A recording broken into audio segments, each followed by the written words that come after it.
మేము నాగంపేట గ్రామం నుంచి వచ్చినాం. మోనార్క్ హాస్పిటల్లో ఇలా భార్యను అడ్మిట్ చేసి మా ఉప సర్పంచ్ వాళ్ళ భార్యను అడ్మిట్ చేస్తే పిల్లలు ఇద్దరు కౌల పిల్లలు పుట్టారు. అయితే అక్కడి నుంచి ఇక్కడ తీసుకొచ్చిన తర్వాత ఇక్కడ ట్రీట్మెంట్ నడిస్తే శనివారం రోజు డిశ్చార్జ్ చేయాలి.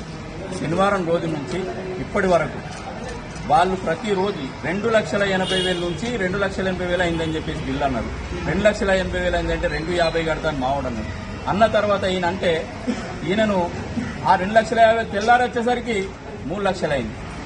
3 లక్షలు కడితేనే ఇడిచిపెడతామని చెప్పేసి అంటే 3 లక్షలు లేదు సార్, గట్టగా సార్ జర పుణ్యం కూడా అని చెప్పేసి అంటే 3 లక్షలు కలవదు అని చెప్పేసి 3,50,000 చేసి 3,50,000 చేస్తే ఇదేంది సార్ అని చెప్పేసి మేము సార్ని చెప్పి సార్ను మా వాళ్ళు పోయి ఇక అది ఏదైనా రిక్వెస్ట్ చేయకోరి దండం పెట్టి అడుగుకోరి మనము అందరం పోతే మంచిగా ఉండదు, రేపు మళ్ళీ పిల్లలకు ట్రీట్మెంట్ కింద చేసేది ఉంటుంది కదా అని చెప్పేసి మేము ఆగి వీళ్ళని తోలిచ్చి దండం పెట్టి సార్ మేము 3 లక్షలు కడతాం మీ దండం పెడతామని చెప్పేసి అన్నా కానీ కనికరించకుండా మళ్ళా 3,60,000 కట్టు అని చెప్పేసి ఇంకా 10,000 పెంచిన తర్వాత సరే ఇది అంతా కలవదు ఇక మరి ఒక పెద్ద మనిషిని తోలిదానికి ఎందుకు అని చెప్పేసి అని మా లాయర్స్ ఆఫ్ శివారెడ్డి అని ఆయనను మొక్కనే తోలించిన లోపలికి తోలిస్తే అక్కడికి పోయిన తర్వాత లోపలికి మా శివారెడ్డి పోయి మాట్లాడుతున్నాగానే ఒకరికొకరు మొత్తం రౌండ్ అప్ అయిపోయారు. ఆయన ఇదేంది ఇట్లా ఎంతమంది పోతురు అని చెప్పేసి మేము లోపలికి పోయే వరకు ఆయన మీదకి గల్లలు ఎగరేస్తారు. ఇట్లా డాక్టర్ అక్కడనే నిలబడిపోయాడు, వీళ్ళు గల్లలు ఎగరేస్తారు. మెడికల్ షాప్ వల్ల వీళ్ళు నలుగురట. ఈ నలుగురు కలిసి ఈ హాస్పిటల్ నడిపిస్తున్నారు.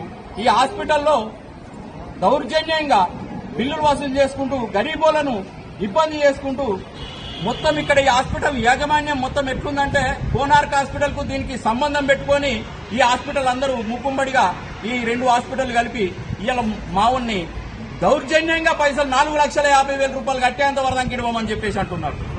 4,50,000 ఏంది సార్, కనీసమైన మేము 3 లక్షల రూపాయలు కడతామన్నాం. మాకు బిల్లులు ఇయ్యరంటే బిల్లులు ఇయ్యరట. బిల్లులు ఫస్ట్ ఇయర్ సార్ దేనికి ఎంత అయింది మేము చూసుకుంటామంటే బిల్లులు ఇయ్యరట. అటువంటిది డబ్బులు కడతామన్నా కానీ ఇప్పుడు డబ్బులు పెట్టుకునే ఉన్నాం. మేము 3 లక్షలు కడతాము దండం పెడతామన్నా కానీ వినటం లేదు. వినకుండా ఇవాళ లోపలికి పోతే మా లాయర్ సాబ్ని అటాక్ చేసిరు. మాకు లోపల సీసీ ఫుటేజ్ కావాలి. మా లాయర్ సాబ్ని ఇలా కొట్టడానికి ప్రయత్నం చేసిరు. వాళ్ళు రౌడీగా ఇట్లా గల్లలు ఎగరేస్తున్నారు. వీళ్ళు హాస్పిటల్ యాజమాన్యమా రౌడీజమా?